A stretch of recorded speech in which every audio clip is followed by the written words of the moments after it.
তো আজকে part number 4 চালু হবে। আজকে যেটা পড়বো সেটা হচ্ছে বল সম্পর্কে পড়বো এবং আজকের ক্লাস হবে এবং আরেকটা ক্লাস হবে 5 নম্বর ক্লাস হবে। 5 নম্বর পার্ট হলে চ্যাপ্টার পুরো শেষ, এর বেশি আর হবে না। কারণ আজকের ক্লাসে মোটামুটি আমি বল সম্পর্কে যা যা আছে, বলের যত ভাগ, অর্থাৎ ফোর্স, বল বলতে ওটাই বল, খেলার বলের কথা আমি বলছি না। বল বলতে যেটা আমরা বল প্রয়োগ করি সেই বলের কথা বলছি। তো এই বলকে কত ভাগে ভাগ করা হয়, কি কি আছে, যত ধরনের ভাগভুগ সম্পর্কে আছে এবং তাছাড়া নিউটনের যে 3টে সূত্র আছে না, সেই 3টে সূত্র প্রত্যেকটা আজকে আলোচনা করা সম্ভব হবে না। আজকে শুধুমাত্র প্রথম যে ফার্স্ট ল আছে, নিউটনের ফার্স্ট ল, সেইটা আমরা আজকে পড়বো, অর্থাৎ নিউটনের প্রথম গতিসূত্রটা আমরা আজকে পড়বো। এবং ওই নিউটনের প্রথম গতিসূত্রের উপর ডিপেন্ড করে যে টপিকগুলো হয়, যেরকম জাড্ডো সম্পর্কে যে ধারণাটা আমরা প্রথম গতিসূত্র থেকে পেয়ে থাকি, তো সেটা আমরা ওই জায়গা থেকেই পড়ে নেব। অর্থাৎ মোট কথা নিউটনের গতিসূত্র, প্রথম গতিসূত্র থেকে যা যা জিনিস আমাদের কাজে লাগছে বা যা যা জিনিস আছে সেগুলো পড়ব। এবং নিউটনের এই 3টে গতিসূত্রের মধ্যে থেকে দ্বিতীয় গতিসূত্র থেকে বলের আবিষ্কার হয়েছে ঠিকই, কিন্তু আমরা আগেই বল সম্পর্কে নিউটন যেহেতু বলের কনসেপ্ট দেন, কিন্তু আমরা নিউটনের এই 3টে গতিসূত্র পড়ার আগেই বল সম্পর্কে পড়ে নেব। কারণ ওইটা যদি আমরা বল সম্পর্কে পড়ে নিই তাহলে আমাদের বুঝতে খুবই সুবিধা হবে। তার জন্য আমি বল সম্পর্কে আগে পড়িয়ে নিচ্ছি, কোনো প্রবলেম হবে না, আমি কথা দিতে পারি। তো শুরু করছি। বলের ইংরেজি আমরা জানি, বলের ইংরেজি হচ্ছে ফোর্স। বল কি জিনিস? বল হচ্ছে কোনো একটা বস্তু আছে, এই একটা দেখালো বস্তু, এই পেনটা একটা বস্তু।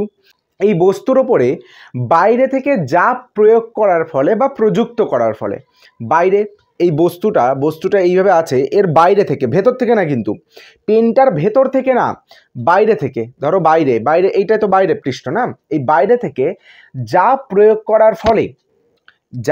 করার ফলে ওই বস্তুটার যদি বস্তুটা স্থির অবস্থায় থাকে তাহলে বস্তুটা গতিশীল হয়।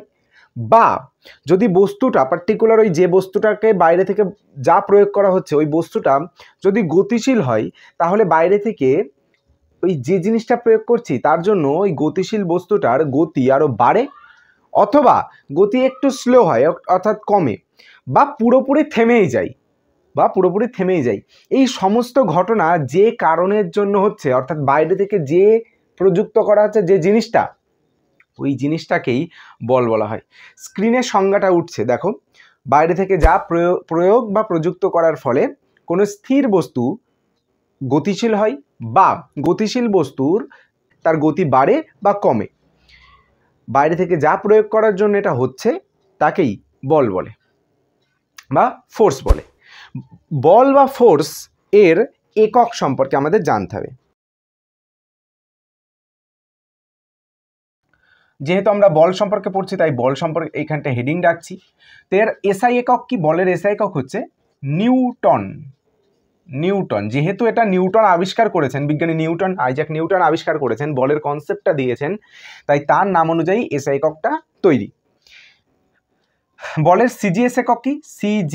বলের সিজিএস একক হচ্ছে ডাইন। DYN, ডাইনি না, ডাইন। ওকে, ডাইন। এই এসআই এককের সাথে সিজিএস এককের একটা সম্পর্ক আছে। সম্পর্কটা কি? 1 নিউটন সমান 10⁵ dyne. 1 newton is equal to 10⁵ ডাইন।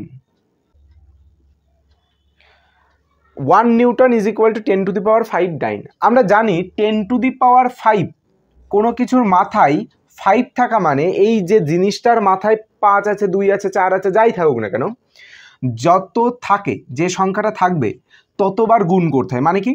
10-এর মাথায় 5 আছে মানে 10কে 5 বার গুণ, 10কে দিয়েই আবার 10-এর এইভাবে 5 বার করবে। একবার লেখা হলো, 2 বার লেখা হলো, আবার গুণ দিয়ে 3 বার লেখা হবে, 4 বার লেখা হলো, 5 বার লেখা হলো। এইবার এই সব কটা 10কে গুণ করে যে অ্যান্সার হবে সেটা হলো আমাদের 10⁵ এর ভ্যালু।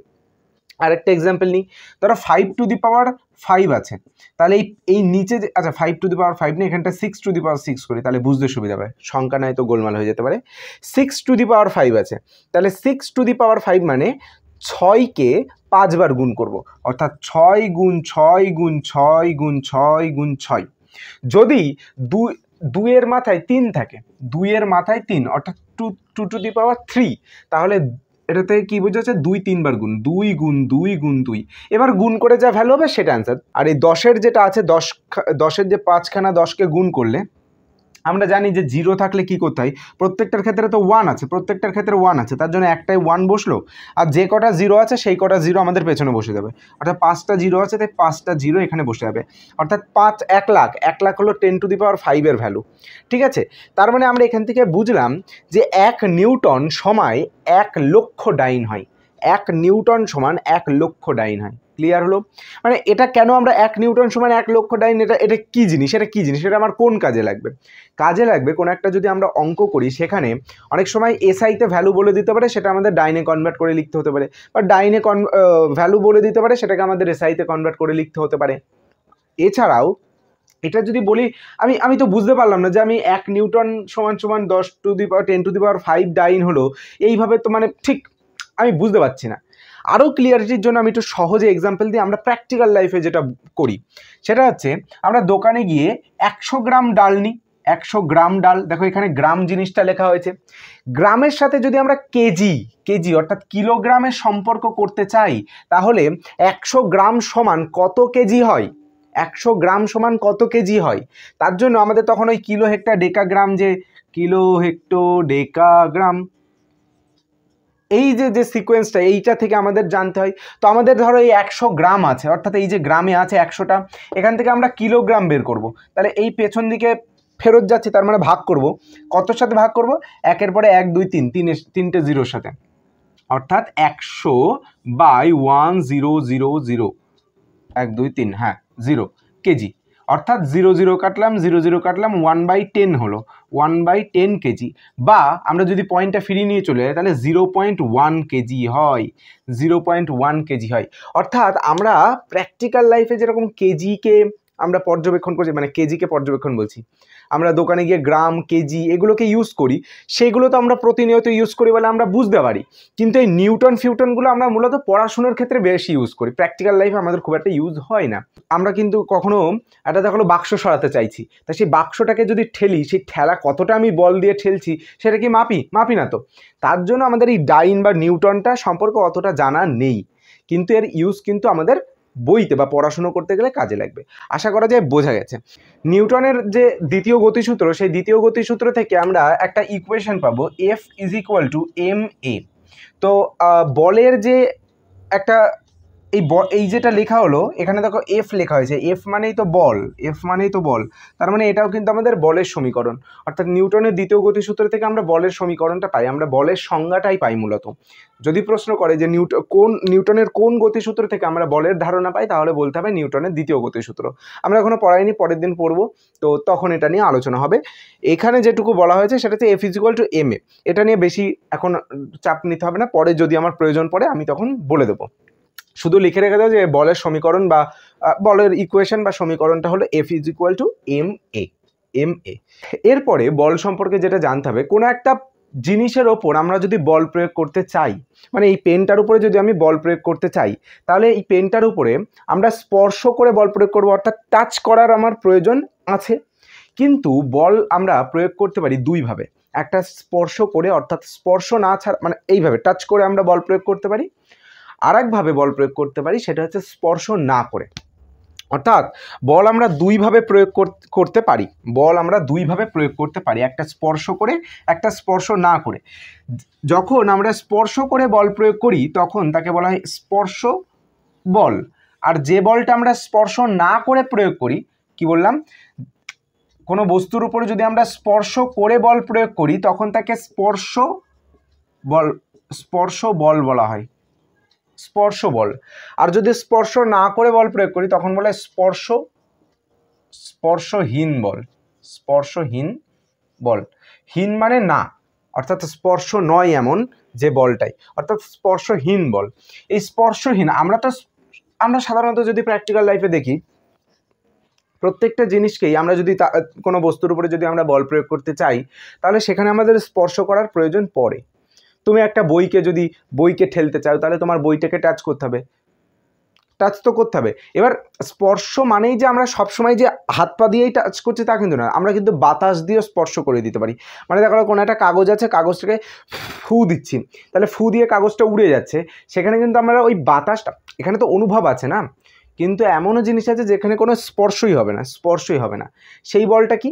সেটা হলো পৃথিবী তার বায়ুমণ্ডলে থাকা প্রত্যেকটা জিনিসকে আকর্ষণ করে, আমরা জানি পৃথিবী তার কেন্দ্রের দিকে টানছে, অর্থাৎ এই যে আকর্ষণটা করছে, এই আকর্ষণ বলকে বলা হয় অভিকর্ষ বল। এই অভিকর্ষ বল হলো একটা স্পর্শহীন বলের উদাহরণ। অভিকর্ষ বল আমরা উদাহরণ হিসেবে লিখে নিতে পারি, এক্সাম্পল, অভিকর্ষ বল হলো একটা স্পর্শহীন বলের উদাহরণ। গেল নাম্বার 2, স্পর্শহীন বলের আর কি উদাহরণ হতে পারে? চুম্বক এবং লোহা। চুম্বক আর লোহাকে যদি পাশাপাশি রাখা হয় তাহলে একে অপরকে আকর্ষণ করছে, যেন মনে হচ্ছে এই চুম্বকটা হলো প্রেমিক আর এই লোহাটা হলো প্রেমিকা, প্রেমিক প্রেমিকা একে অপরকে আকর্ষণ করছে।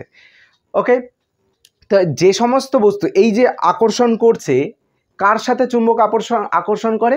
চৌম্বক পদার্থের সাথে, চৌম্বক পদার্থের সাথে। দেখো সেটাও কিন্তু আমাদের স্পর্শহীন বলের একটা উদাহরণ হলো। এবার তোমার প্রশ্ন যদি একটা মাথায় ঘুরতে পারে যে চৌম্বক পদার্থ কাকে বলে, তাহলে এর উত্তর হবে যে সমস্ত পদার্থকে চুম্বকের পাশে রাখলে বা চুম্বকের সংস্পর্শে রাখলে সেটা চুম্বককে আকর্ষণ করে, এবং যদি আমরা সংস্পর্শে রেখে দিই তাহলে সেটাও আস্তে আস্তে চুম্বকে পরিণত হয়। যে সমস্ত পদার্থগুলো এই রকম আচরণ করে তাদেরকে আমরা চৌম্বক পদার্থ বলি। চুম্বককে কিন্তু চৌম্বক পদার্থ বলি না, চুম্বক মানে মেইন চুম্বক, ঠিক আছে? আর এই চুম্বককে যে আকর্ষণ করে তাকে চৌম্বক পদার্থ বলে, যেরকম লোহা চৌম্বক পদার্থ, ঠিক আছে? চৌম্বক পদার্থ, তাহলে উদাহরণ কি হলো? লোহা। আর কি হতে পারে? নিকেল। আর কি হতে পারে? কোবাল্ট। এই তিনটে জানলে হয়ে যাচ্ছে, লোহা, নিকেল, কোবাল্ট। ওকে, এখান থেকে আরেকটা জিনিস বলবো, যেটা ইনফরমেশনটা আমি দিচ্ছিলাম, যে অভিকর্ষ বল, পৃথিবী যে তার কেন্দ্রের দিকে সমস্ত জিনিসকে টানছে, এই টানাকে কি বলা হয়? এই টান যে বলটা দিচ্ছে, বল প্রয়োগ করছে, সেই বল প্রয়োগটাকে কি বলা হয়? অভিকর্ষ বল, তাই তো? অভিকর্ষ বল। এই অভিকর্ষ বল ভালো করে বুঝো, এই অভিকর্ষ বলকে আমরা, বা অভিকর্ষ বলের আর এক নাম হচ্ছে ওজন, আর এক নাম হচ্ছে ওজন। এইবার যদি তোমার প্রশ্ন দেয় যে অভিকর্ষ বলের একক কি, এসআই একক বা সিজিএস একক, আর ওজনের এসআই একক বা সিজিএস একক সেম হবে। বলের যে এসআই একক সিজিএস একক, তাই ওজনের সিজিএস একক, ওজনের সিজিএস একক এসআই একক, এবং অভিকর্ষ বলেরও সেম।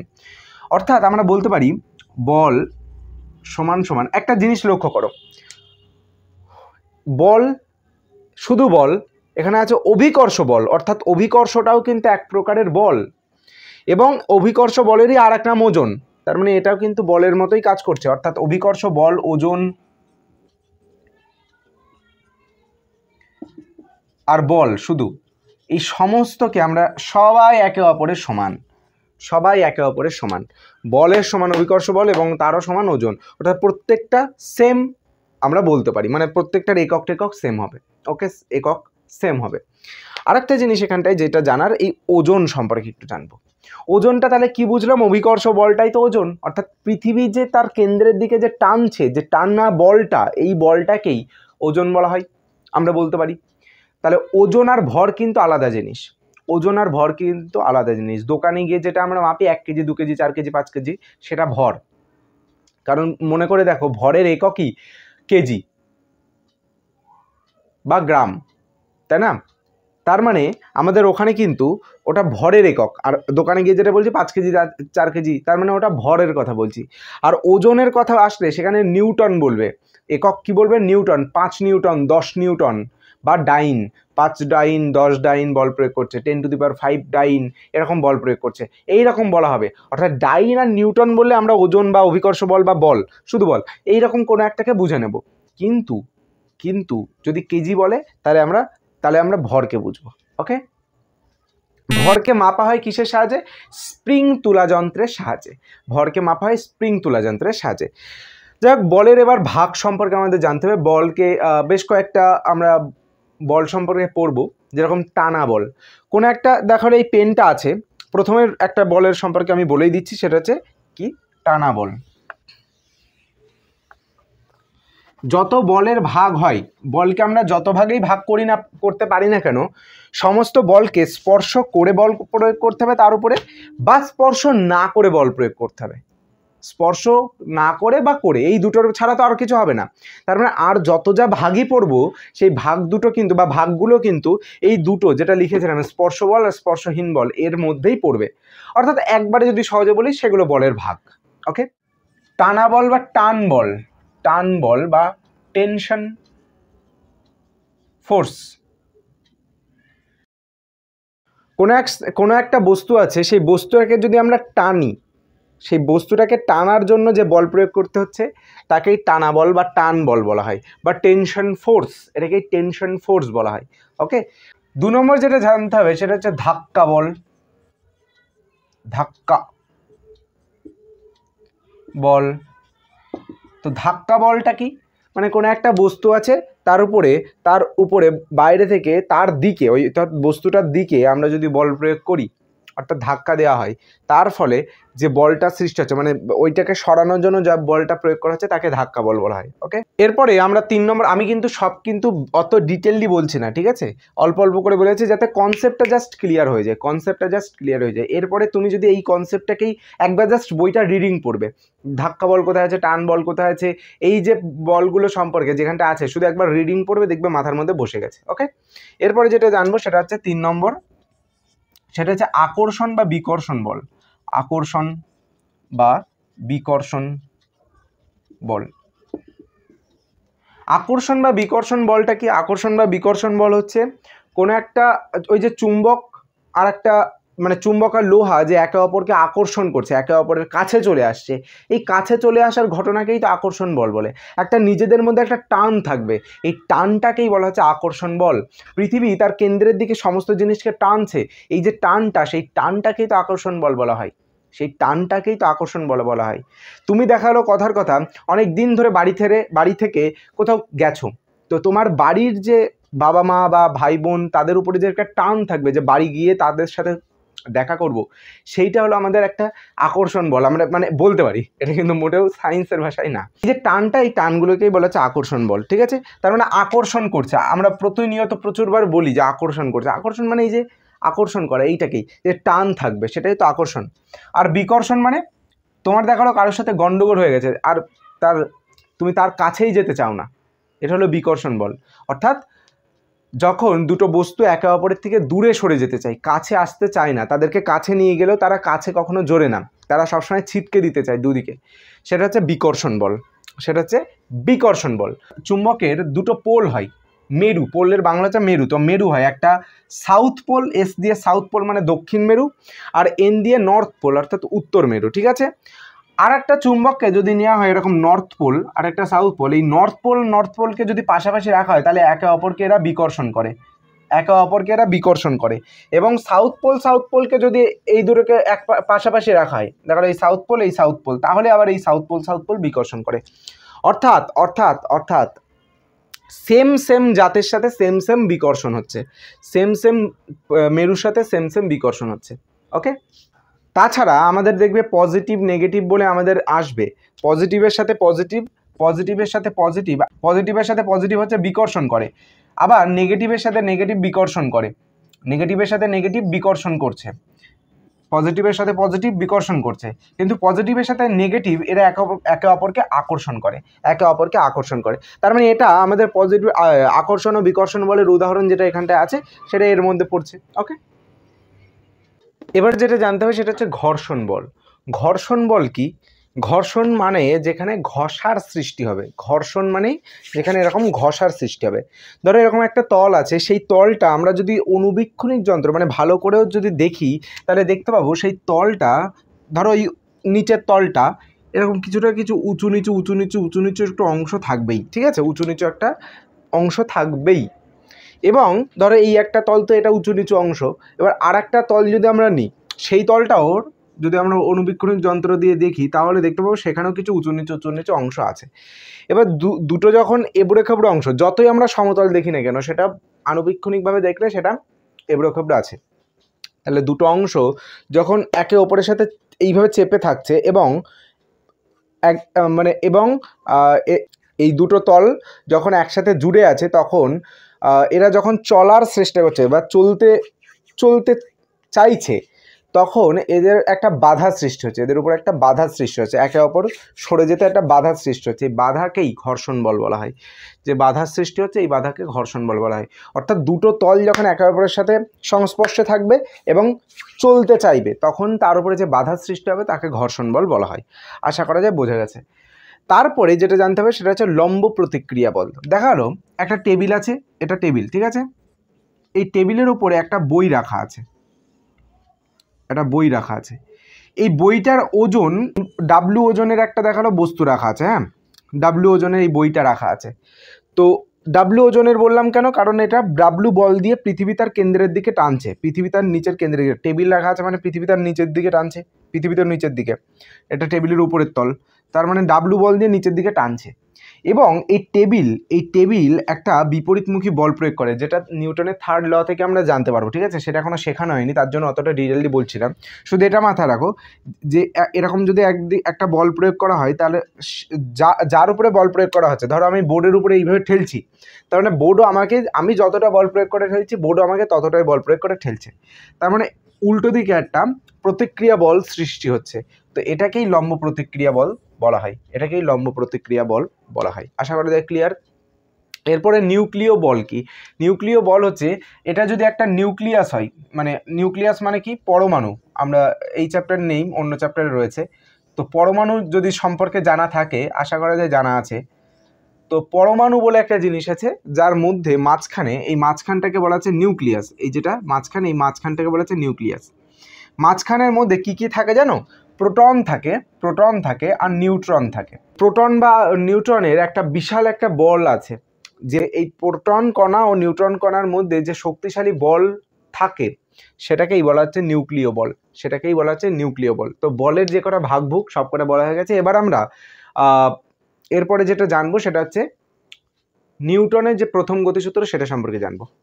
এবার আমরা নিউটনের প্রথম গতিসূত্রটা ব্যাখ্যা দেব। নিউটনের প্রথম গতিসূত্রতে নিউটন বলেছেন যে বাইরে থেকে যদি কোনো বস্তুকে বাইরে থেকে বল প্রয়োগ না করা হয়, কোনো একটা বস্তু আছে, সেই বস্তুটাকে যদি আমরা বাইরে থেকে বল প্রয়োগ না করি, তাহলে সেই বস্তুটা চিরকালই যদি স্থির থাকে, বস্তুটা যদি স্থির থাকে তাহলে সে চিরকালই স্থির থেকে যাবে।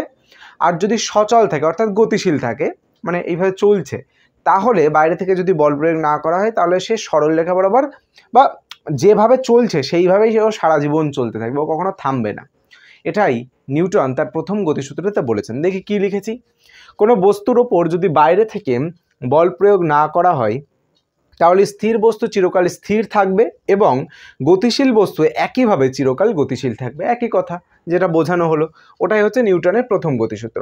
এই প্রথম গতিসূত্র থেকে, অর্থাৎ এই যে বাইরে থেকে বল প্রয়োগ না করলে স্থির বস্তু চিরকাল স্থির এবং গতিশীল বস্তু চিরকাল গতিশীল থাকবে, এইটার উপরে ডিপেন্ড করে থাকার জন্য এই ধর্মকে বস্তুর জাড্য ধর্ম বলা হয়। অর্থাৎ এই যে গতিশীল থাকলে গতিশীল থাকার, একই বেগে চলতে থাকছে বা থেমে থাকছে, এই যে ধর্মটা, এই ধর্মটাকেই বলা হচ্ছে জাড্য বা ইনার্শিয়া।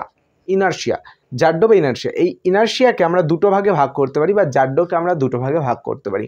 একটা স্থিতি জাড্য, আমরা স্থিতি আর গতির কনসেপ্টটা কিন্তু পার্ট 1-এ আলোচনা করেছি, তাই এখন আর বলছি না। আমি আশা করছি ওই ক্লাসটা দেখেছো বা এই জিনিসটা জানো। স্থিতিজাড্য আর গতিজাড্য। স্থিতিজাড্য কি?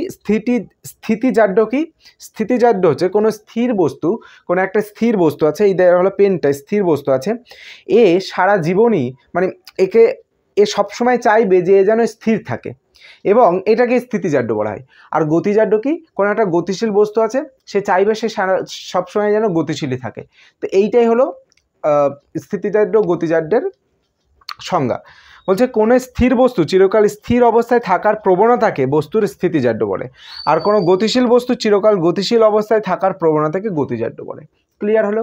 এই গতিজাড্য স্থিতিজাড্যের উপরে ডিপেন্ড করে, স্থিতিজাড্য গতিজাড্যের উপরে ডিপেন্ড করে আমাদের বেশ কয়েকটা কনসেপ্টওয়ালা প্রশ্ন পড়তে হবে, মানে সিম্পল যেটা প্র্যাকটিক্যাল লাইফে হয়ে থাকে আমরা দেখি, সেইটার উপরে ডিপেন্ড করে আমাদের কিছু প্র্যাকটিক্যাল আর কি কোশ্চেন আমাদের পড়তে হবে, অর্থাৎ জ্ঞানমূলক প্রশ্ন, তার উত্তর জানতে হবে এবং প্রশ্ন হবে।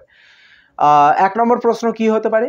আমরা বাসে যদি যাই, বাস বা যে কোনো গাড়িতে যাতায়াত করার সময় সেই বাসে বা গাড়িতে, যানবাহনই বলছি, যানবাহনে যদি আমরা দাঁড়িয়ে থাকি বা বসে থাকি, সেই অবস্থায় আমাদের পা তো মাটিতে টাচ করে থাকে, অর্থাৎ বাস বা যানবাহনের যে মেঝে তার উপরে টাচ করে থাকে। গাড়ি স্থির অবস্থায় থাকলে হঠাৎ যদি চলতে শুরু করে তখন কি হয় ভালো করে বুঝো।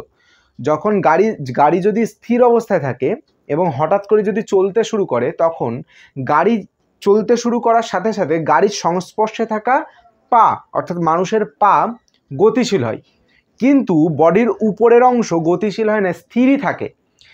এবার যদি নিচের অংশ গতিশীল হয়, উপরেরটা স্থির থাকে, তাহলে উপরটা স্থিতিজাড্যের জন্য স্থির থাকার চেষ্টা করছি, আর নিচের পাটা তো গতিশীল হয়ে গেছে, তার জন্য নিচের পাটা সামনের দিকে এগিয়ে চলে যাচ্ছে আর আমাদের বডি পেছন দিকে হেলে যাচ্ছে। এই কারণেই হঠাৎ করে যানবাহন যদি স্থির অবস্থা থেকে গতিশীল হয়, তখন আমরা পেছন দিকে হেলে পড়ি। আশা করা যায় কারণ বোঝা গেল। এটা একটা উদাহরণ বা একটা প্রশ্ন, যে কি প্রশ্ন, এই যে সংজ্ঞাটা বললাম, এটা থেকে কি প্রশ্ন দেবে, যে কোনো যানবাহনে বা বাসে তুমি দাঁড়িয়ে আছো, হঠাৎ করে বাসটা চলতে শুরু করলে, স্থির অবস্থায় ছিল সেটা চলতে শুরু করলে আমরা পেছন দিকে হেলে পড়ি কেন, এটার উপর ডিপেন্ড করে প্রশ্ন দেবে। তাছাড়া আর কি প্রশ্ন দিতে পারে, এটার অপোজিট, অর্থাৎ আমরা বাসে বসে আছি, কোনো একটা গতিশীল বাস আছে, হঠাৎ করে ব্রেক কষলে আমরা সামনের দিকে ঝুঁকে পড়ি কেন। কারণ যখন বাস গতিশীল আছে, চলন্ত অবস্থায় আছে, তখন আমাদের পা গাড়ির সাথে টাচ করে আছে। এবার পা যেহেতু টাচ করে আছে, আমাদের পুরো বডিটাই কিন্তু তখন গতিশীল। আমাদের বাস যেহেতু চলছে, তখন আমাদের পুরো বডিটাই গতিশীল।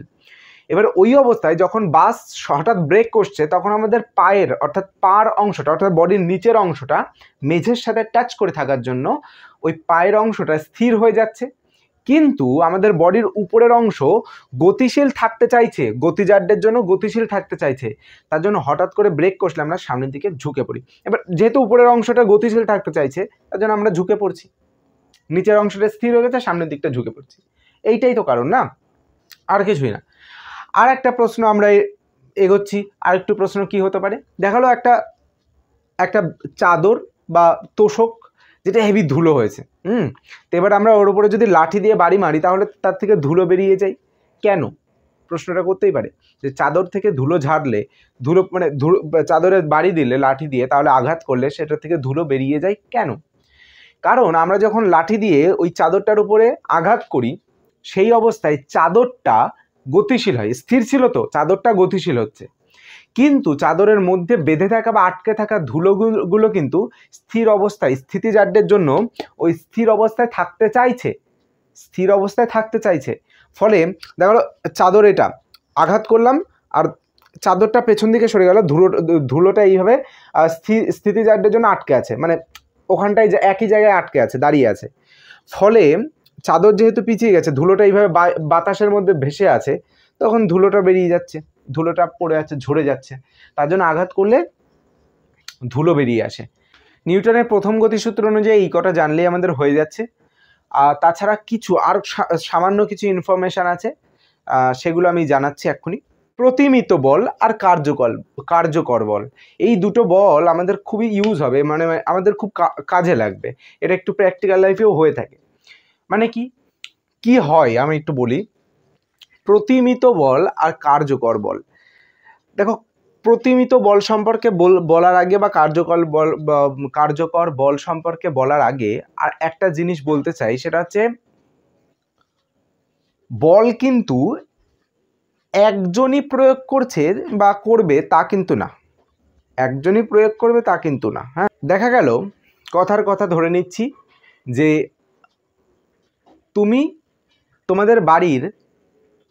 তোমাদের বাড়িটাকে গুছিয়ে রাখার জন্য পরিষ্কার পরিচ্ছন্ন করছো, তো সেই অবস্থায় কোনো একটা ভারী আলমারি আছে বা কোনো একটা বাক্স আছে বা খাট আছে, যেটাকে তুমি একা একা সরাতে পারছো না। তা প্রথমে যখন একা একা চেষ্টা করলে ঠেলা বা তুলে অন্য জায়গায় রাখার, তাই তুমি একা একা পারলে না, তখন আরেকজনের হেল্প নিলে। তার মানে তুমি যখন প্রথমে একা একা পারলে না, তখন সেটা অকার্যকর বল হয়েছিল, অর্থাৎ কার্যকর হয়নি, তার মানে সেটা প্রতিমিত বল। এই যে, আর দুজন মিলে যখন সেই কাজটা করতে পারলে, তুলতে পারলে, তখন সেটা কার্যকর বল হয়ে গেছে। অর্থাৎ কার্যকর মানে যেটা কাজ হবে, যে বলটা কার্যকর হচ্ছে, কাজে লাগছে, সেটা কার্যকর বল। আর প্রতিমিত বল হচ্ছে যেটা কাজে লাগছে না। ফর এক্সাম্পল আরও একটা প্র্যাকটিক্যাল দিয়ে বোঝাই, এটা বলের কনসেপ্ট না মোটেও, আমি যেটা এখন বলবো সেটা হচ্ছে আমি যে বোঝাচ্ছি সেই বোঝানোর মধ্যে যদি 100%-এর মধ্যে যদি অন্তত 80% বোঝা যায় তাহলেও অনেক। যদি 50% হচ্ছে, 40% হচ্ছে বা তাও যদি না হয় তাহলে অন্য ক্লাস দেখো, কোনো প্রবলেম নেই। যদি ওর 80%, 70%, 60%-এর উপরে হচ্ছে বা 90% হচ্ছে, তার মানে বোঝা যাচ্ছে অর্থাৎ কার্যকর হচ্ছে। কার্যকর কথাটার মানে হচ্ছে যেটা কাজে লাগছে, আর অকার্যকর মানে কাজে লাগছে না, এটা থেকেও বোঝা যাচ্ছে। যাই হোক, এখানে প্রতিমিত বল সম্পর্কে আমি লিখে নিয়েছি বা ব্যালেন্সড ফোর্স সম্পর্কে লিখে নেওয়া হয়েছে একটি বস্তু ক্রিয়াশীল সব বলের লব্ধি বল। কি বলা হয়েছে? সব বলের লব্ধি বল। লব্ধি বল মানে কি জানো? লব্ধি বল মানে দেখালো এখানটায় একটা বস্তু আছে, এখানটায় একটা বস্তু আছে, এই বস্তুটাকে যদি এই দিক থেকে একজন টানে আর এই দিক থেকে আর একজন টানছে, দুদিক থেকে দুজন টানছে, কথার কথা ধরে নিলাম, এবং এর মাঝ বরাবর যে এই বস্তুটাকে দুদিক থেকে দুজন যদি টানে, এ বরাবর আর বি বিন্দু বরাবর যদি কেউ টানে, তাহলে বস্তুটায় মাঝ বরাবর দিয়ে সরবে। ঠিক আছে? এই মাঝ বরাবর যে কার্যকর হলো না, এইটাকেই লব্ধি বলা হয়। অর্থাৎ দুটো তিনটে বল প্রয়োগ করে যদি কার্যকর হয় তাকে লব্ধি বলা হচ্ছে। এই লব্ধি সম্পর্কে বিশাল কিছু এখন তোমাদের নেই, 11-এ উঠলে তখন একটু ডিটেল দিয়ে আছে, তো অত জানা লাগবে না। শুধু একটা বোঝো, এই কথাটা বোঝো যে 2-3টে বল যদি একসাথে হয় তাকেই লব্ধি বল বলে। মানে মাঝখান দিয়ে বা কোনো একটা জায়গা দিয়ে যখন বলটা কার্যকর হচ্ছে তখন তাকে লব্ধি বল বলা হচ্ছে। এই দুই দিক থেকে দুজন যদি ধরে টানে, এই দিক থেকে একজন টানছে, এই দিক থেকে একজন টানছে, তাহলে মাঝখান দিয়ে যাবে, তার মানে এটা একটা লব্ধি বলের উদাহরণ। ঠিক আছে? এটা একটা লব্ধি বলের উদাহরণ। লব্ধি বল মানে এটাই, একটি বস্তুতে ক্রিয়াশীল সব বলের লব্ধি বল বা রেজাল্টেন্ট ফোর্স যদি শূন্য হয়, অর্থাৎ আমি দেখালো এই দিক থেকে একটা টানছি, এ নামের একজন এই দিক থেকে টানছে একটা বস্তুকে, আর বি নামের একজন এই দিক থেকে একজন টানছে, মানে এই দিকে টানছে, তাহলে মাঝ বরাবর যদি তার স্মরণ ঘটে তাহলে বলবো যে লব্ধিটা শূন্য না, এ কার্যকর হয়েছে, কিছু একটা ভ্যালু নিয়ে টানছে, বল প্রয়োগ হয়েছে। কিন্তু যদি শূন্য হয়ে যায়, মানে না নড়ে, যদি একটু যদি না নড়ে, তখন থেকে আমরা শূন্য বলতে পারি। ঠিক আছে? মানে কার্যকর যদি না হয়, ওর উপরে যদি কোনো এফেক্টই না হয়, তাহলে সেটা 0 হয়ে যায়। তাই বলছে যদি শূন্য হয় তাহলে ক্রিয়াশীল বলগুলিকে বলা হচ্ছে প্রতিমিত বল। অর্থাৎ এই এক্সাম্পলটা নিয়ে ভালো বোঝো, এখানটা একটা ধরে নাও ইট আছে বা বই আছে, যা ধরে নাও, তা একদিক থেকে আমরা দেখা হলো 10 নিউটন বল দিয়ে টানছি, 10 নিউটন বল দিয়ে টানছি, আর এক দিক থেকে আর একজন 10 নিউটন বল দিয়ে টানছে, তাহলে দুই দিক থেকে যদি 10 নিউটন বল দিয়ে টানে তাহলে বস্তুটা কিন্তু এক ফোঁটাও নড়বে না। তার মানে এখানে কিন্তু আমাদের প্রতিমিত বলের সৃষ্টি হচ্ছে, অর্থাৎ এদের লব্ধি বল, দুই দিক থেকে দুজন টানছে, তার মাঝখানে একটা রেজাল্টেন্ট হচ্ছে, তো এই লব্ধি বলটা কিন্তু 0 হয়ে গেছে। যদি জায়গা থেকে এক পাশে নড়তো বা সরতো তাহলে ওটা 0 হতো না, যেহেতু এটা নড়ছেই না, তার মানে এর লব্ধি বলটা 0 হয়ে গেছে, এটাকেই প্রতিমিত বল বলা হয়। আর একটা এক্সাম্পল এখানটা নিয়ে আছে, ধরো একটা বড় কিছু একটা ভারী জিনিস আছে, আমি একা, এটা আমি, ঠিক আছে, এই বড় বড় হাত দিয়ে ঠেলছি, তো ঠেলার ফলে যে বল দিয়ে আমি যে বল প্রয়োগটা করছি, সে বল প্রয়োগ করা সত্ত্বেও এই বড় জিনিসটা সরাতে পারলাম না, নড়লো না। তার মানে এখানে যে এফ প্রয়োগ করা হয়েছে, সেই এফ বা যে বলটা প্রয়োগ করা হয়েছে সেটা কার্যকর হয়নি, যে রেজাল্টেন্টটা হয়েছে সেই রেজাল্টেন্টটা 0 হয়ে গেছে, শূন্য হয়ে গেছে, তার জন্য একে প্রতিমিত বল বলা হবে। ঠিক আছে? এটাও প্রতিমিত বলের উদাহরণ হলো। অর্থাৎ ব্যালেন্সড ফোর্স, দুপাশে ব্যালেন্স হয়ে গেছে, নড়েনি। মানে কেন নড়লো না আগে ভালো করে বোঝো, যে আমি যতটা বল প্রয়োগ করছি এই বস্তুটার উপরে, আমি যতটা বল প্রয়োগ করছি, ওই বস্তুটা আমাকে ততটাই পরিমাণে বল প্রয়োগ করছে, এবার আমাদের দুজনের মধ্যে যুদ্ধ হচ্ছে, ওই বস্তুটার সাথে আমার যুদ্ধ হচ্ছে, কোনো দিকেই নড়াতে পারলাম না, ও যতটা বল প্রয়োগ করছে আমিও ততটা বল প্রয়োগ করছি, ফলে কোনো দিকেই নড়েনি। তার মানে এখানে দুপাশে ব্যালেন্সড হয়ে গেছে, এটাকে বলা হচ্ছে ব্যালেন্সড ফোর্স, তার জন্য এর নাম ব্যালেন্সড ফোর্স, দুপাশে ইকুয়াল হয়ে গেছে, মানে সমান সমান হয়ে গেছে, তার কোনো লাভ হলো না, এগোতেই পারলাম না, তার জন্য এটা ব্যালেন্সড ফোর্স, ওকে, বা প্রতিমিত বল। আর এই ক্ষেত্রে অর্থাৎ কার্যকর বলের ক্ষেত্রে ইংরেজিকে বলা হয় এফেক্টিভ অথবা আনব্যালেন্সড ফোর্স, অর্থাৎ ব্যালেন্স নয় এমন ফোর্স। এখানে কি বলেছে, একটি বস্তুতে ক্রিয়াশীল সব বলের লব্ধি বল যদি শূন্য না হয়, এটাই শূন্য হতো, এটাই শূন্য যদি না হয়, তাহলে বলগুলিকে বলা হচ্ছে কার্যকর বল, অর্থাৎ কাজে লাগবে এরকম একটা বল। দেখা গেল এই বইটা বা ইটটাকে যদি আমরা এই এক পাশ দিয়ে 10 নিউটন বল প্রয়োগ করছি, আর এক পাশে দেখা গেলো 15 নিউটন বল প্রয়োগ করছি, তাহলে যে পাশে বেশি বল প্রয়োগ হচ্ছে 15 নিউটন, তার মানে সেই দিকে বস্তুটা সরে আসবে, সেই দিকে বস্তুটা সরে আসবে, তার মানে এখানে কার্যকর হচ্ছে, তার জন্য এটাকে কার্যকর বলা হয়। আর এই জায়গায় যেটা প্রতিমিত বল হয়েছে না, এটাকে অকার্যকর বলও কিন্তু বলা হতে পারে, বলা যায়। এখানটা আবার কার্যকর বলে আবার ফিরে আসি, তো এখানে 15 নিউটন বল, এখানে 10 নিউটন, তাহলে 10 কম হয়ে যাচ্ছে, এ কম টানছে, এর গায়ে শক্তি নেই, এ বেশি বল দিয়ে টানতে পারছে, তার মানে এই দিকে বস্তুটা সরে আসবে, আর এই দিকে সরে আসা মানেই তো কাজ হচ্ছে, বস্তুটা সরছে, তার মানে কার্যকর বল।